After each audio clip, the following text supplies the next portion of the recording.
Gudoomiyaha gobolka Sanaag Axmed Cabdi Muuse oo uu weheliyo taliyaha qaybta booliiska ee gobolka ayaa deegaanka Karindaalo ka dhagax dhigay saldhig booliis waxaana ugu horeynba halkaasi ka hadlay soo dhaweeyay saldhigga Karindaalo xildhibaano cuqaal iyo waxgarad. Diyaad uga mahad celinaa dhagax dhigga halka ka dhacay waa shaqo qaran ku leeyahay waa shaqo qaranka loo qabanayo cid kasta oo fulisana way ku amaanan tahay sida jananka ciidamada booliiska Jamhuuriyadda Soomaaliland iyo taliyaha qaybta booliiska oo aanu saakana waanu sheegnaa anagu taliyaha hadeer waanu sheegnaa waxaanu ku niri gobolku waa u baahan yahay fursad weeye qaaliya oo dahabiya oo maanta haddii aynu isugu nimi saldhig laga dhagax dhigayo wadada isku xidha maydh ilaa Cerigaabo halka ay ka gasho buurta oo la yiraahdo Karin waxa weeye waxaanu mahad celinaynaa ciidii kasta ka soo shaqaysay booliiska militariga maxaan ku radaa xildhibaanada wasiirada ciidii kasta ka qayb qaadatayba waanu mahad celinaynaa taliyaha ciidanka bilayska oo jooga hadeerna gobolka waxa weeye isagana aad iyo aad baan ugu mahadnaqayaa wuxuu soo wakiishay taliyaha qaybta inuu u dhagax dhigo isaga lahaa hawsha tan reer Karinaadna waxaan leeyahay sidii hawsha la idin dhagax dhigay iyo kuwa kaleba u gashaan way noo ballanaa waxa farxad iyo maanta inaan ka soo qayb galo dhagax dhigga saldhigga Karin runtii aad baanu jananka ciidanka iyo intii ka soo qayb qaadatayba aan ugu mahad celinaya xildhibaanka deegaanka ee golaha deegaanka iyo xildhibaanka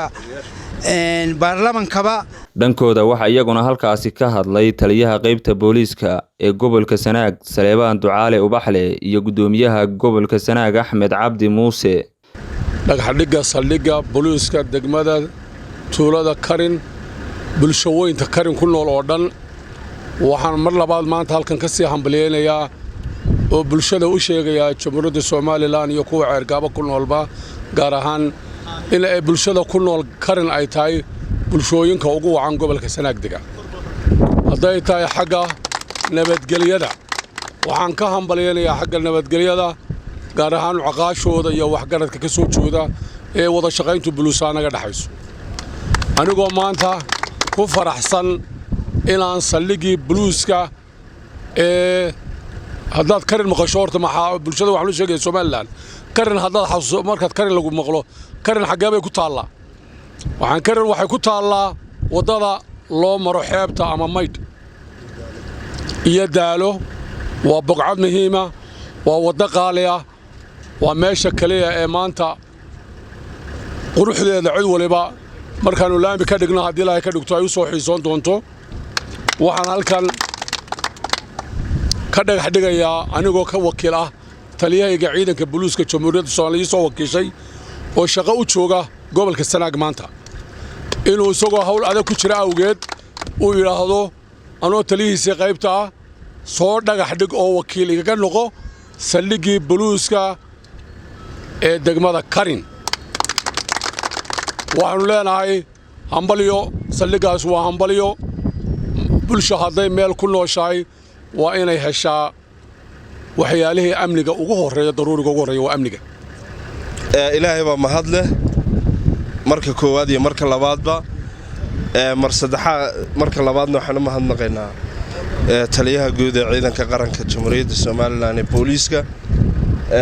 sidoo kale taliyaha qaybtana waa mahadnaqaynaa bogcadda Karin waa bogcad aad iyo aad muhiim ugu ah qaranka Soomaaliland oo dhan iyo bulshada deganba guud ahaan bulshada gobolka Sanaag waa goob nabadgelyo waa goob ku taalla meel xasaasi ah waa kadinka laga galo buurta weyn ee daalo waxaan u garanay maanta inaanu saldhiggan dhagax dhigno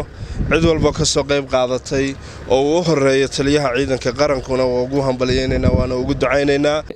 Cabdirasaaq Suule MMTV Cerigaabo.